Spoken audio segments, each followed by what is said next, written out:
Dear Professor Draghi, caro Mario, Excellencies, ladies and gentlemen, today we mark 1 year since the Draghi report was released.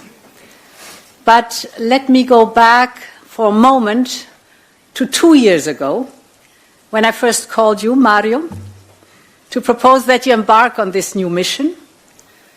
And I remember you were intrigued by the offer, but you set one condition.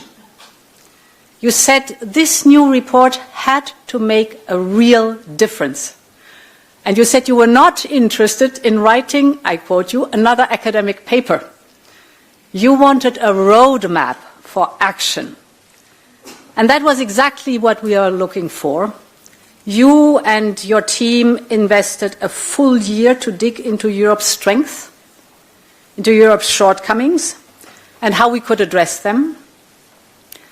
And as soon as the report was out, all of Europe turned its ears to you.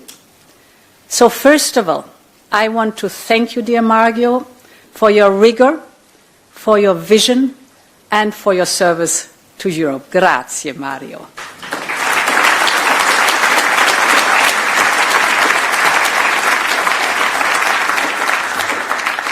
My new Commission took office 9 months ago. The first act of the new mandate was our competitiveness compass. The competitiveness compass translates the report into practical policies.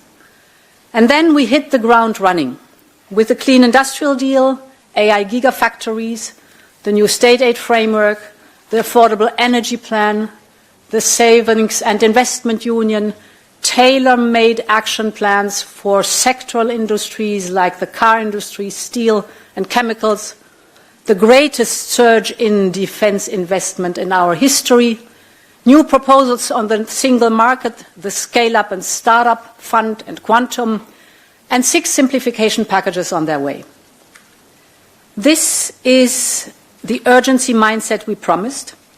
Now we have to convince our co-legislators because they have to agree, and we will relentlessly stay the course until we get it all done. But today, I do not want to focus on how many initiatives and strategies we've adopted. I want to focus on the real impact on the ground, because that's the one and only thing that really matters. We know that competitiveness is about jobs. It is about good salaries for people.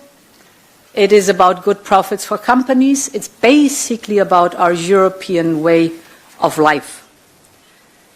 And I want to address one by one the 3 pillars of the Draghi report. The first one is closing the innovation gap. The second is the joint plan for decarbonization and competitiveness. And the third pillar is reducing our dependencies. Let me start with innovation. And let me start with the positive before I come to the challenges. Today, the global competition for technological leadership is being fundamentally reshaped by artificial intelligence. And this new AI race has only just begun. So global leadership is still up for grabs. And Europe is not only a challenger, but a leader in many fields that will define that race. Take computing power, for example. Europe has some of the best supercomputers in the world. And even though tech giants across the world continue to build larger and faster computers, we have managed to strengthen our global ranking. Just to give you a few figures, 6 years ago, we had 2 supercomputers in the global top 10. Then at the beginning of my first mandate, we decided to massively invest in high-performance computing. Today, we have 4 supercomputers in the global top 10, thanks to the launch in the last year of Jupiter in Germany and HPC 6 in Italy.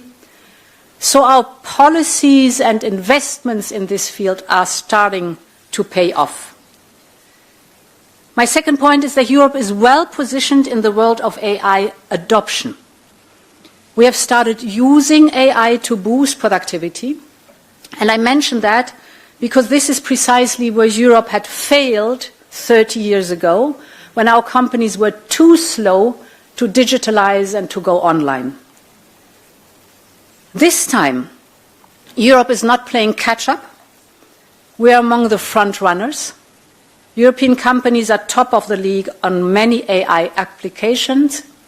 And I think it's good to look at one impressive example, that is Lovable, the Swedish app. It's an app that turns ideas into fully functioning apps for websites. Last summer, Lovable became the fastest software company in history to reach $100 million in annual revenue. Today it is valued almost $4 billion. Last June, 10% of all new websites in the world were made with Lovable. This is just one example, but there are many other European AI success stories, from healthcare to defense. I know that the French champion Mistral is here with us today. In 2025, the number of European businesses adopting AI has risen by 67% year on year. So this is where we can truly engage in this race. But we need to capitalize on our strength. We need to put our digital infrastructure at the service of industry and innovators. And this brings me back to the supercomputers, the infrastructure. We have created AI factories, and we will soon be upgrading the best of them into gigafactories.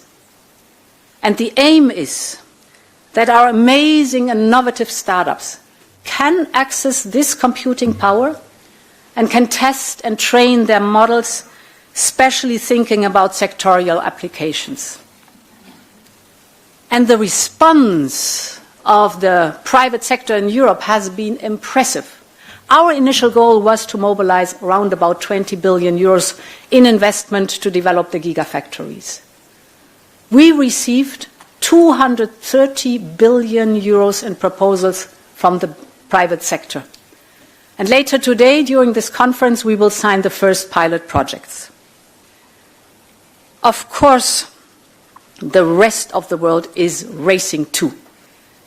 We also know that global investments are skyrocketing. So we must stay focused. We must put our shoulder to the wheel. This is not a mission accomplished. This is the mission of the next decade, to make Europe one of the leading AI continents. And in your report, Mario, you said we need to create a virtuous circle where investment feeds innovation and innovation attracts more investment.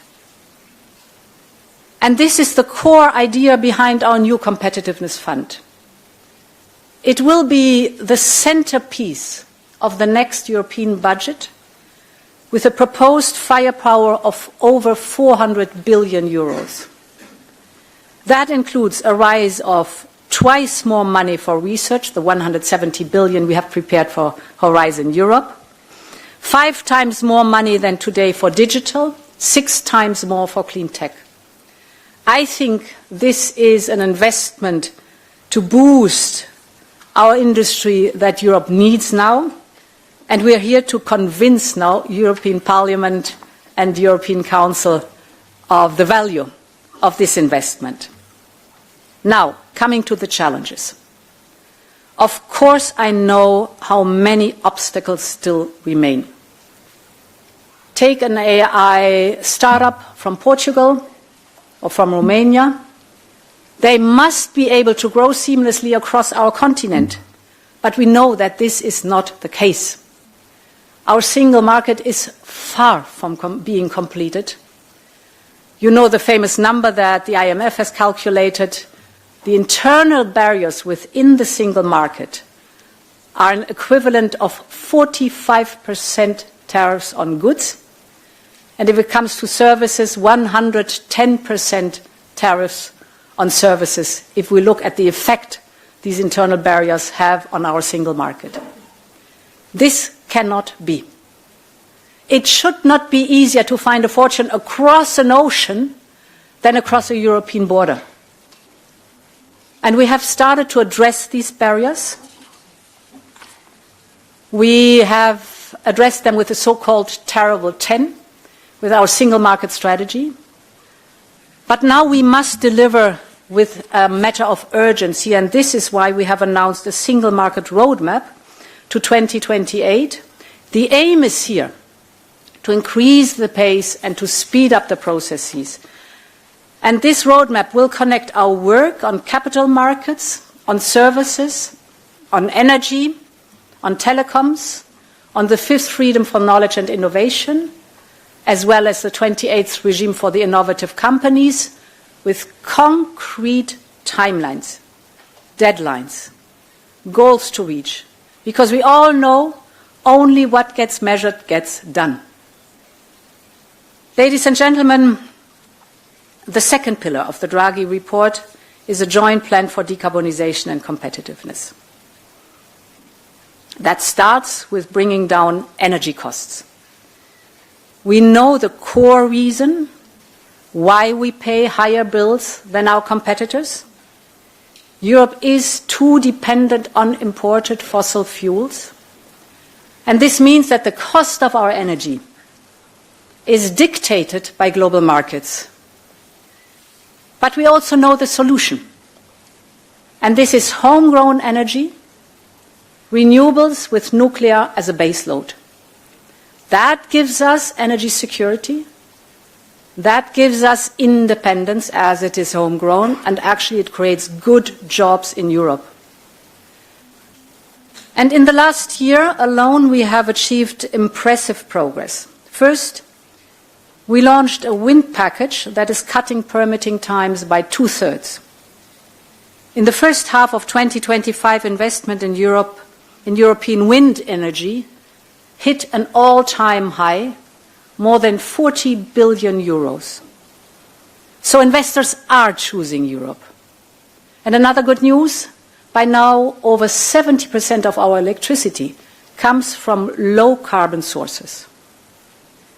As a result, last year, we reduced our fossil fuel bill by over 60 billion euros. So we have to cut prices and dependencies at the same time. But let me be very clear. Our energy prices remain still far too high, too volatile, too disparate across Europe. In some member states, electricity costs are 3 times more than in others. And many price spikes could be avoided if energy could flow more freely to where it is needed. But we also know that national grids are still not well integrated. Too often we lack the necessary interconnectors, or we don't make efficient use of those we have. Now, we have started to address this. Just last week, the European Parliament has approved our proposal to use cohesion funds to boost energy infrastructure. Many projects are already advancing. We have, for example, the Celtic interconnector that will soon end Ireland's isolation from the European grid. Or we have the Biscay Bay project to double capacity between France and Spain. And in addition, we will propose a grids package and a new energy highways initiative that will focus on 8 critical bottlenecks that we have identified in our energy infrastructure. So from the Pyrenees to the Trans-Balkan pipeline, from the Øresund Strait to the Sicilian Canal, we will liberate these bottlenecks one by one, and we will step up with funding where necessary. Mario, you dedicated a chapter to the clean transition. It is a vast opportunity for our industries. The global market for batteries is expected to double, for example, in size over the next 5 years. The global market for wind turbines continues to rise by over 10% every year. And the global market for electric cars is booming. If you look at the European Union, sales are up almost 25% year on year. If you look across Africa, Asia, and Latin America, the electric vehicle sales rose by 60% in 2024. So this is, first of all, good news for the climate. But the question is, do we want to reap the economic benefits of it, or do we want others to take a growing share of these rising new markets? And I have not the slightest doubt about the answer. Because when I speak to the Global South, from Africa to India to Central Asia, they are all suffering from climate change.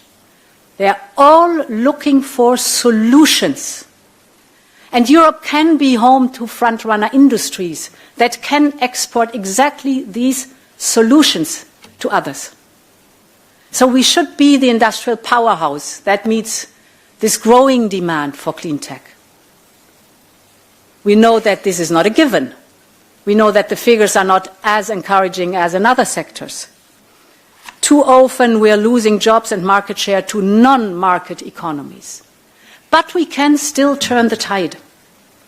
And this is why we have to massively boost our public and private investment. This is why we have to create lead markets for circular and clean products.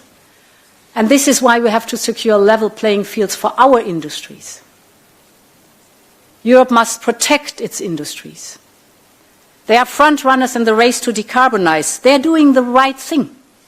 And they should be incentivized and rewarded. Otherwise, we risk again to rely on others to import the steels our car makers need. Or we rely on others to import the cement our builders need. And we would again be at the mercy of price, volume and quality that others are willing and able to provide. And this is why we have to focus on the sectors that are the most strategic for us. With the Clean Industrial Deal, for example, we're tackling the main hurdles that slow these sectors down. We are, for example, working on a battery booster package, as batteries are a key enabler of all other clean tech. This will put 1.8 billion euros up for equity to expand production in Europe. So this work goes to the heart of Europe's independence. And that leads me, ladies and gentlemen, to the third pillar in the Draghi report, independence, or let's say dependencies, as you called it. In this last year, we have seen export controls from China bringing production lines in Europe to a halt. Today, a single country controls 75% of the processing of cobalt, 90% for rare earth, 100% for graphite. And this is a critical situation without any doubt. But as always in life, that is nothing that is inevitable. So with the right policies, we can shore up our security. It will take time. But that's the path to build independence. And this is what Europe is up to today. First, with diversification. We can look at other markets. In the last year alone, we have reached new trade deals, as you know, with Mercosur, with Mexico, with Switzerland. The agreement with Mercosur, for instance, will create a market of 770 million consumers. It's 1/4 of the global GDP. We secured an initial agreement with a mining giant like Indonesia. We're now in talks with India, and we want to conclude before the end of the year. Strong political commitment on my side, strong political commitment on Modi's side. We're advancing with South Africa, Malaysia and United Arab Emirates, just to name a few. Our economic security has a crucial role in all of these trade deals. And we know that together with trade comes investment, We're securing or building networks of strategic projects across the world. Let me give you two examples. For example, nickel in Canada. That is enough to power over 800,000 electric vehicle batteries every year. Or we have agreed with Kazakhstan graphite for 100,000 electric vehicles batteries every year. Or look at the strategic Lobito corridor to Africa's copper belt. All these are the first successful moves to diversify and important steps to our independence. Of course, and I don't want to neglect that one, our work on economic security and independence begins right here at home. So this year we selected 47 strategic projects across Europe under our Critical Raw Materials Act, and we will focus our financial support on these critical endeavors, and we will ensure that all the permitting is done in due time. So I'm speaking of copper and cobalt mining in Finland, for example. I'm speaking of lithium processing in Portugal, or the battery recycling in Italy. Let me focus in particular on recycling. The circular economy is central to our security of supply. Just let me give you three figures. Already today, every kilogram of raw materials, if you take it, we produce 33% more output than the United States and 400% more output than China. Just think about the potential competitive advantage if we manage to scale up this. So the best answer here is creating a truly circular economy. So we are working on a Circular Economy Act. And what we will do is we will start in those sectors that are already ready, like the batteries, for example, because we know that circular production limits our strategic dependency and, more important even, it enables front-runner industries that can export the solutions I was just talking about to others. So we can literally turn waste into the critical enabler of our competitiveness. Ladies and gentlemen, let me conclude with a final example on reducing our dependencies. And there is another vital sector where we can no longer afford to be excessively reliant on others, and that is defense. Of course, a more independent Europe of defense won't happen overnight. And I want to say right at the beginning, there's a strong alignment with NATO. But it is also crystal clear that Europe must now carry the lion's share of its own security. And this is why we have launched Readiness 2030 to mobilize up to 800 billion euros in defense investment. And this includes, these 800 billion euros include 150 billion euros for an instrument we call SAFE. It's an instrument for joint procurement for the member states. It is on track to be the most successful instrument on defense, and it took only 72 days to approve the SAFE loans. From the idea and the launch, our proposal to the approval, 72 days.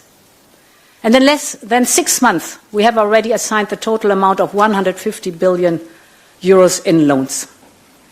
I think this is an example that shows that is the sense of urgency we need. And I wish I could see the same sense of urgency all across our competitiveness agenda. We need urgent action to face urgent needs because our companies and workers can no longer wait. Take our simplification efforts. In every meeting I have with business, it's always their top request, and rightly so. And in the 9 months, we have presented 6 simplification packages. You know, we call them omnibuses. Two more are on their way that will be on the digital and on the military mobility. They will make a real difference with less paperwork, less overlaps, less complex rules. Our proposal will cut 8 billion euros a year of bureaucratic costs for European companies.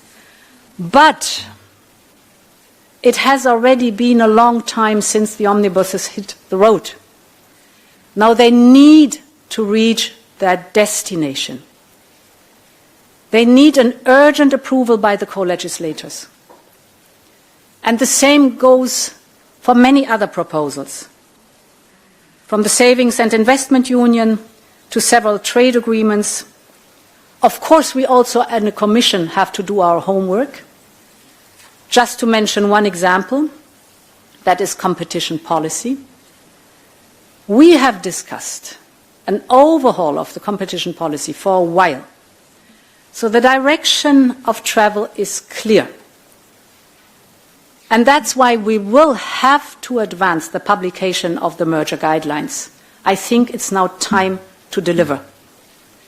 And I'm absolutely convinced that Europe can unite around this agenda. Every single member state has endorsed the Draghi report. And so has the European Parliament. We all know what needs to be done. We all know that business as usual does not work anymore. And this is my final message today. This is also what the people of Europe expect from us.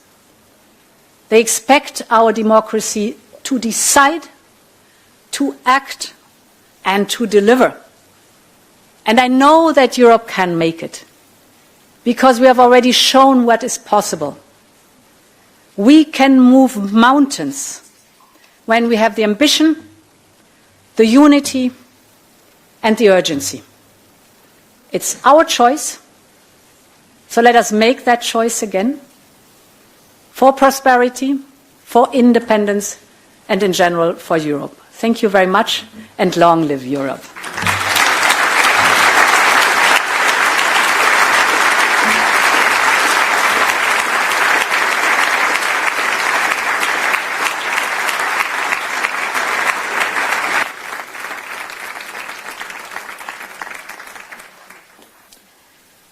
Thank you very much, President von der Leyen.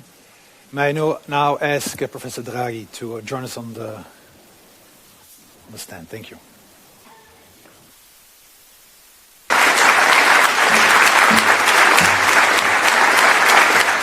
Thank you. Well, Ursula, thank you very much for your kind words at the beginning of this conversation, but also thank you for having given me the opportunity to serve Europe, which I try to do at my best. 1 year ago, we met here to discuss 3 challenges set out in the report. Europe's growth model had long been under strain. Dependencies threatened its resilience. And without faster growth, Europe would be unable to deliver on its climate, digital, and security ambitions, not to mention finance its aging societies. Over the past year, each of these challenges has grown more acute. The foundations of Europe's growth, expanding world trade and high-value exports, have weakened further. The US has imposed its highest tariffs since the smooth Holy era. China has become an even stronger competitor, both in third markets and as US tariffs divert flows inside Europe itself. Since December last year, China's trade surplus with the European Union has risen by almost 20%.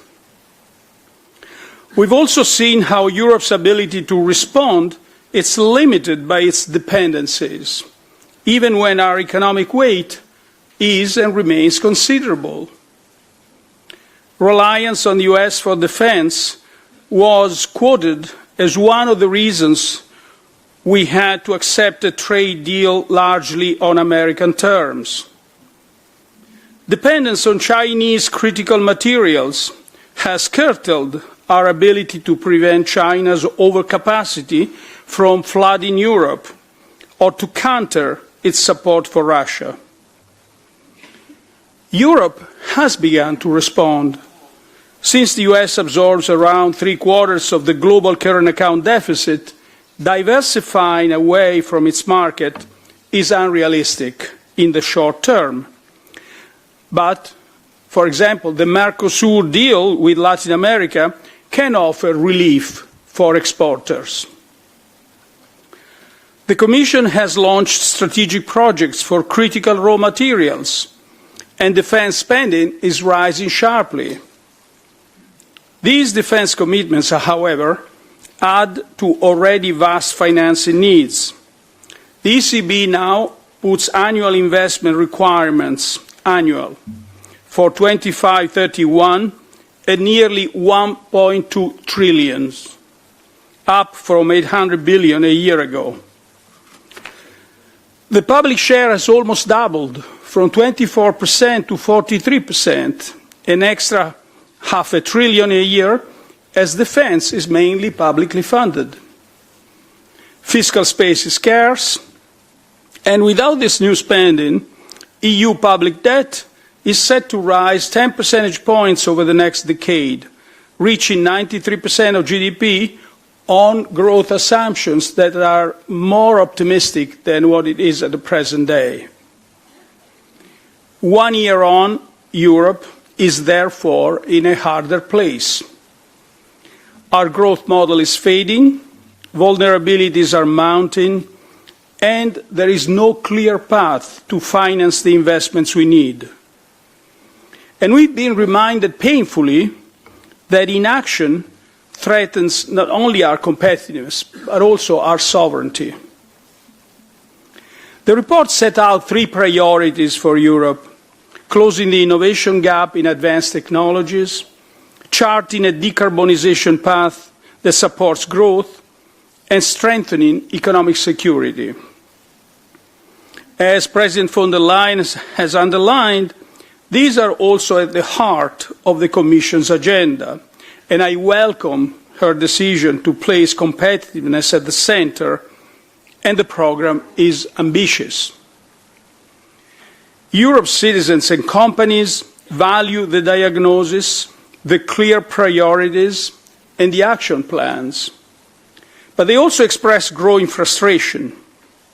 They are disappointed by how slowly the EU moves.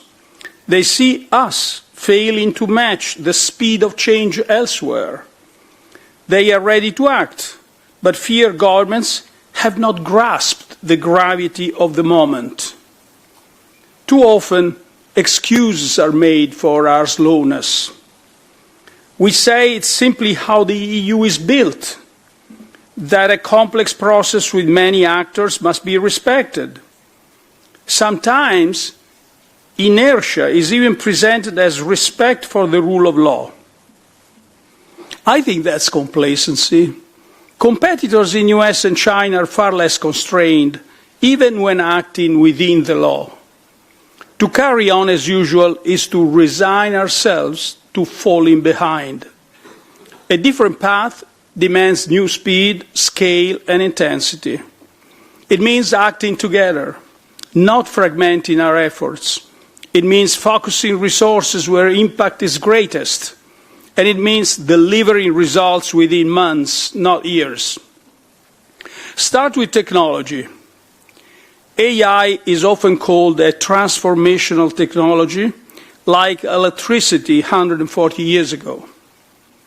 But it depends on the orchestration of at least 4 other technologies: cloud to store vast data, supercomputing to process that data, cybersecurity to protect sensitive sectors, and advanced networks, 5G, fiber, satellites for transmission.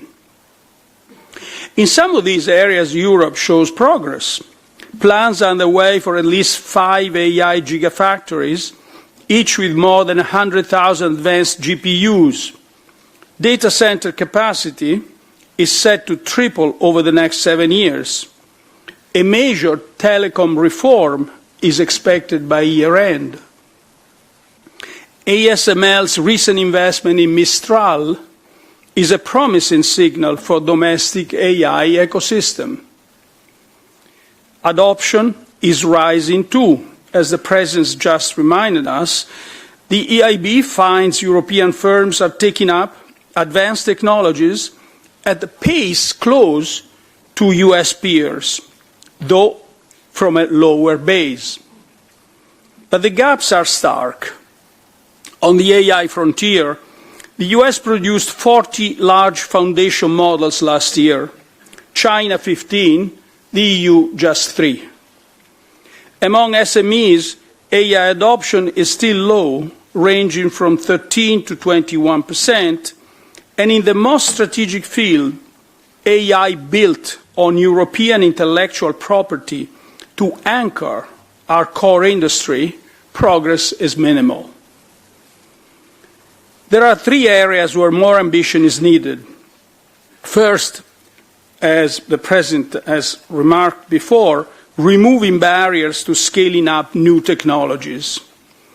A true 28th regime must become reality, allowing innovative firms to operate, trade and raise financing seamlessly across all 27 member states, just as competitors can in other large economies.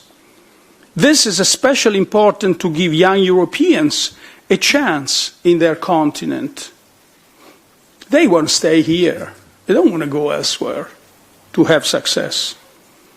The Commission is moving in this direction, but with uncertain backing from member states, the first step towards the 28th regime will likely be limited to a digital business identity. Early-stage funding also needs stronger backing. The Scale Up Europe Fund can help startups grow if its size matches their financial needs. The planned increase of Horizon Europe to 175 billion is welcome, but for breakthrough research, this will fall short unless the additional resources are concentrated into sizable priority programs. Resources must flow into centers of excellence. They must focus on high-risk, high-reward projects chosen through a DARPA-style process.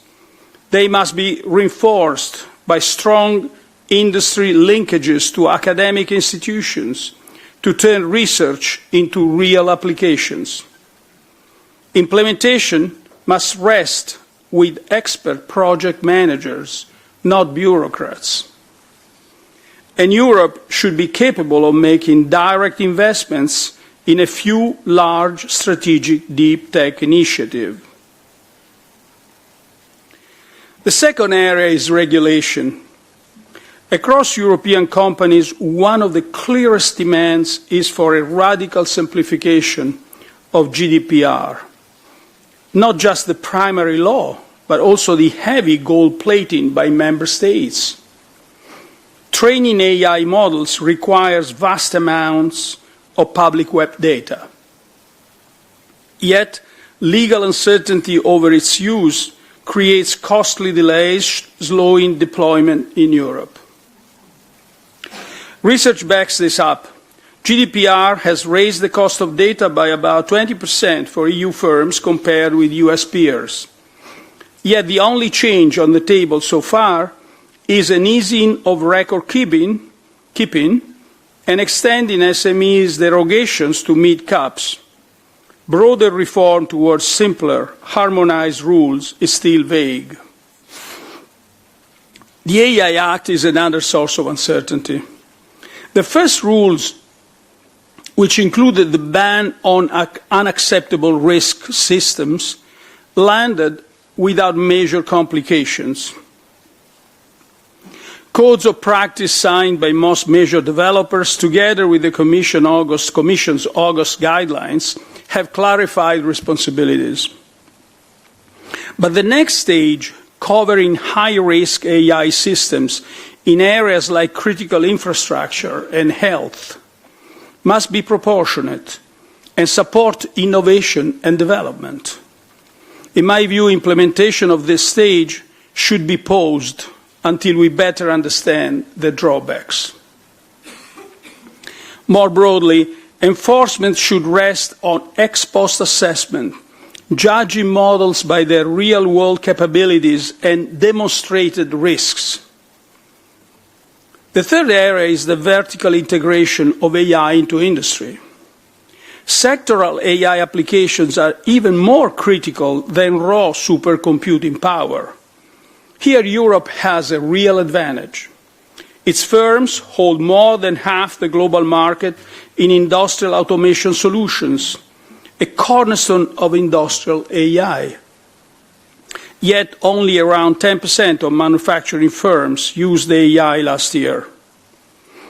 Industry and governments must work together to turn this head start into proprietary European solutions.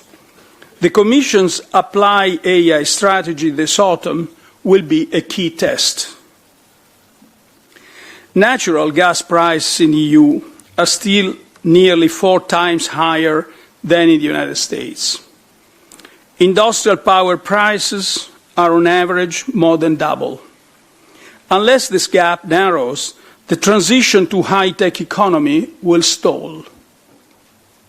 Energy is as fundamental as technology in driving AI. Electricity demand by data centers in Europe will rise by 70% in 2030. Power already accounts for up to 40% of their operating costs. The IEA warns that without action, 1 in 5 planned projects globally could be delayed by grid bottlenecks. Only countries that align energy strategy with digital policy will capture the largest gains in the AI race. The Commission has launched its Clean Industrial Deal and the Action Plan for Affordable Energy, both consistent with the report's agenda. But the main step so far has been to relax state aid rules so member states can subsidize prices. That may offer temporary relief, but it doesn't fix the structural reasons why energy in Europe is so expensive. This includes gas prices that, following Russia's invasion of Ukraine, are still about double their pre-COVID levels. A pricing system in which gas still sets the market price for electricity most of the time, even as renewables expand, and high charges and taxes. Decarbonization, let's get this straight, decarbonization is the best long-term path for Europe to achieve energy independence despite its lack of natural resources.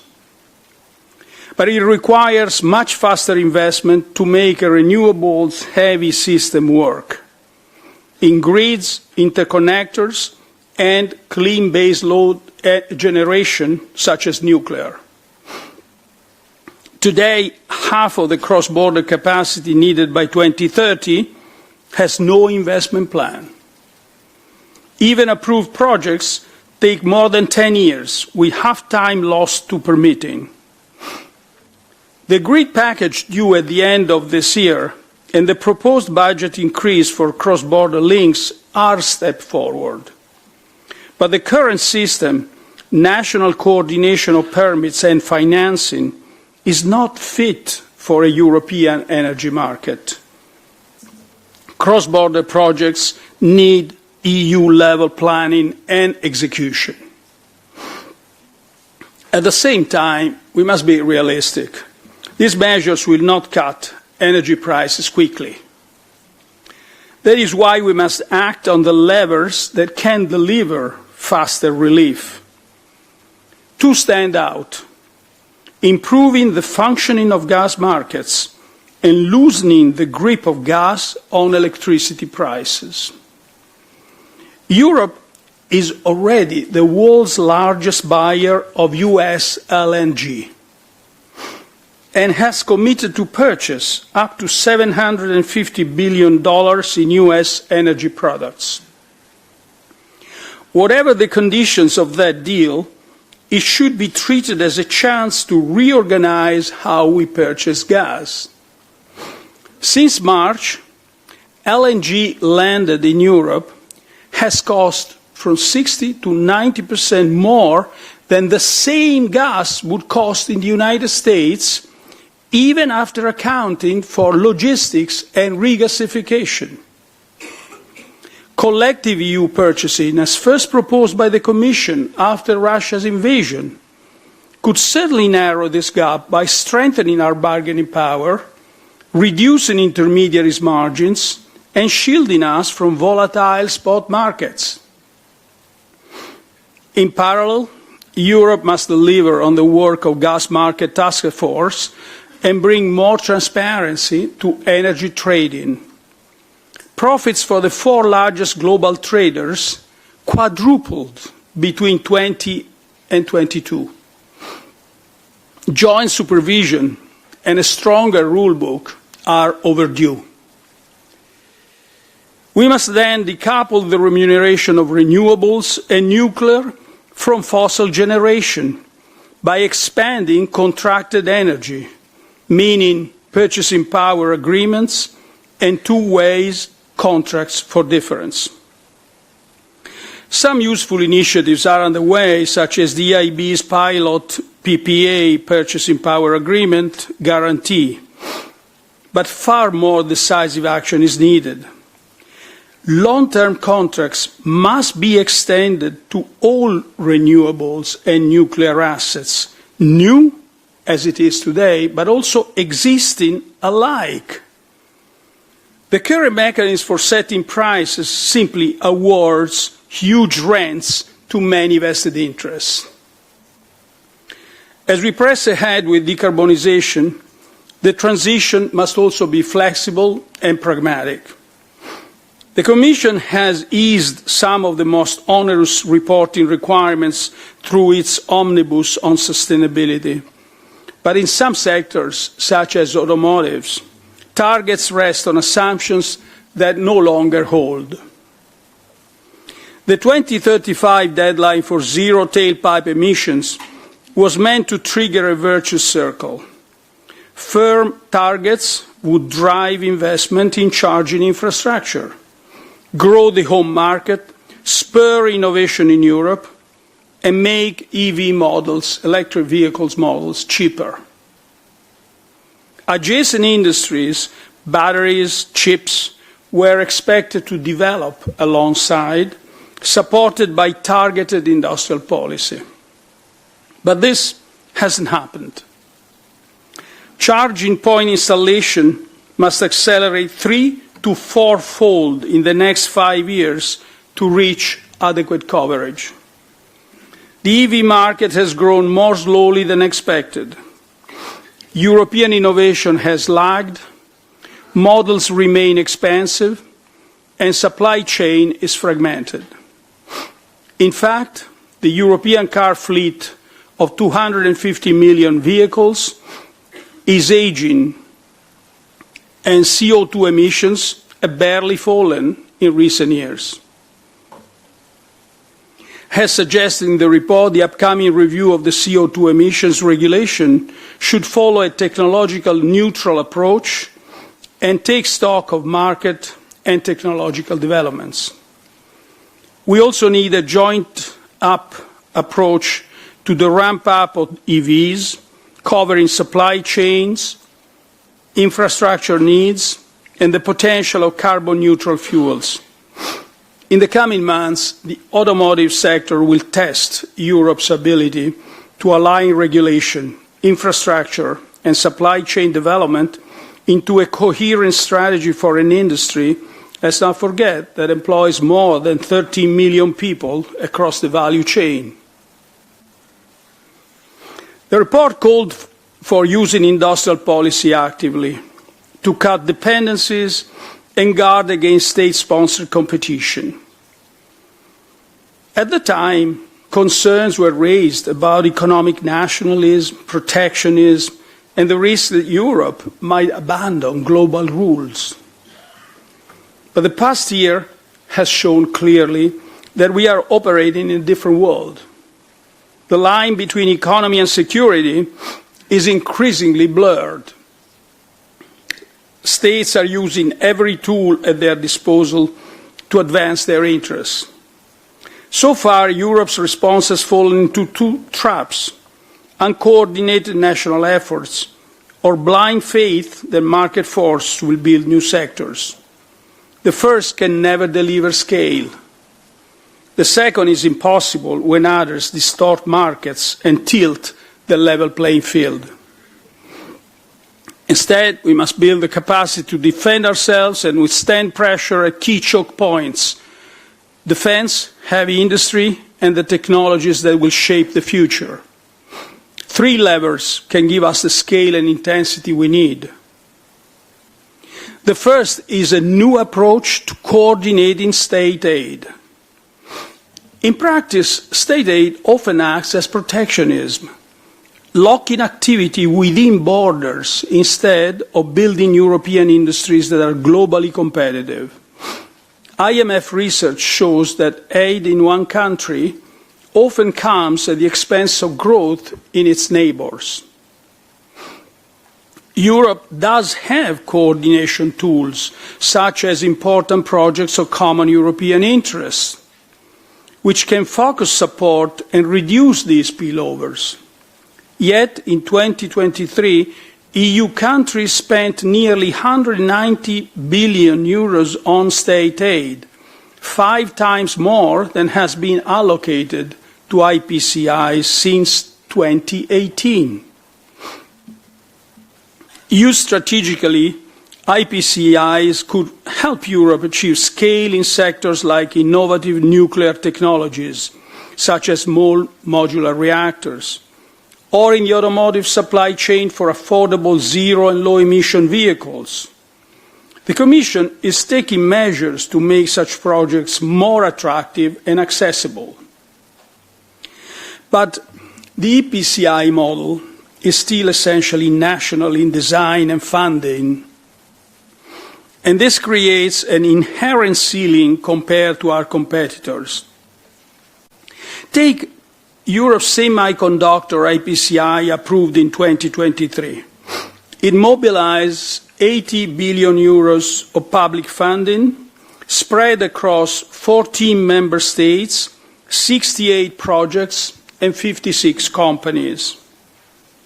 The overarching target, reaching a 20% global share of semiconductor manufacturing by 2030, is one the European Court of Auditors already calls very unlikely. As a comparison, take Japan's Rapidus shows a different approach. Created in 2022, it channels $12 billion of public support, despite Japan's smaller economy, into a single large-scale leader in advanced chips. It is focused on clear objectives, backed by major firms as investors and anchor customers. And it moves far faster, aiming for mass production by 2027. Europe should learn from this concentrated model and extend it to other advanced technologies, combining public and private investment for disruptive innovation and large-scale industrial projects. The second lever is public procurement. State aid cannot build new supply in critical technologies without matching European demand. Regulation can help by removing barriers to adoption, but procurement is the most powerful tool to create markets. It works in two ways. With total public procurement equal to 16% of EU GDP, directing even a small share to European industries would create stable demand for innovation and strengthen strategic sectors. Second, in industries where scale is decisive, harmonized rules can drive standardization and sustain long capital-intensive investment cycle. The potential is clear across many sectors. Reserving an EU share in defence chip procurement, supporting European cloud and vertical AI, or setting quotas for clean tech products such as green steel and aluminum. Work has begun on preferential EU procurement rules for the public sector, though details still are unclear. But success will depend on harmonization across member states. Without it, procurement, like state aid, risks sliding into national protectionism and failing to deliver the necessary scale. The third lever is competition policy. Here I will basically reiterate what the President just said. In defence and space and the dual-use technologies that underpin them, market dynamics are very different from consumer markets. Here, consolidation is not necessarily a threat to consumers.